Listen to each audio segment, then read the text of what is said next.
Wesley Miller, AVP Quality Assurance, GM Financial, located in Arlington, Texas. Test data management allows you to do synthetic data generation, which gives you high level of confidence in your data that you're creating. It also keeps you out of the SOX arena because there's no production data within that environment. So the more that you can put the controls and keep your data clean, the better off you are. There's some laws coming into effect in the next year or so that are going to really scrutinize production data being in the lower environments. We have certain aspects of our data that we have to generate, self-generate. The VIN number is one where we have to generate, and we have to be able to generate on the fly. And TDM allows us to generate that VIN number based upon whether it's a truck, car, etc. We're in the loan business, so car, auto loan.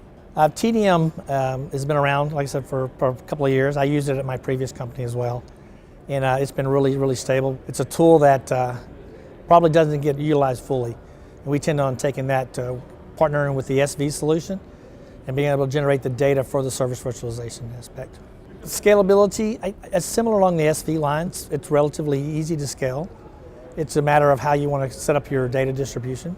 We were very pleased with it. The initial setup was done internally, so obviously the instructions that were online when we downloaded it, we were able to follow those and get the installation done. I think we did have, it goes back to the couple of calls into the technical solution support area, and they were able to resolve it fairly quick. Probably ease of the rule use. I think sometimes it gets a little cumbersome setting up some of the rules, so I'd like to be able to see a rule inside of a rule inside of a rule, kind of an iterative process. When you have to generate the amount of volume that we need, loan volume, 50 states, various tax laws, etc. I need a solution that I can produce quality data that fits the target testing we need, so we're not testing any extra test cases, etc.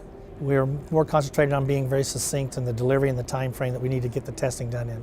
I use CA my previous company, so I have a prior working relationship with them, so it'd be a 10. I think from a synthetic generation, a lot of times generating synthetic data can be cumbersome, and TDM with some of the rules aspects of it, you can generate it and have your rules in place that you know your data is going to be very consistent. When we want a particular loan to come through with a particular credit score, we can generate the data, we can select and generate the data out of TDM. That'll create me a data file for my in-front script using DevTest. And I also push the service virtualization record to respond to the request of the loan hitting the credit bureau, returning a certain credit score, which then gets us within that target zone for that loan we're looking for to trigger a rule.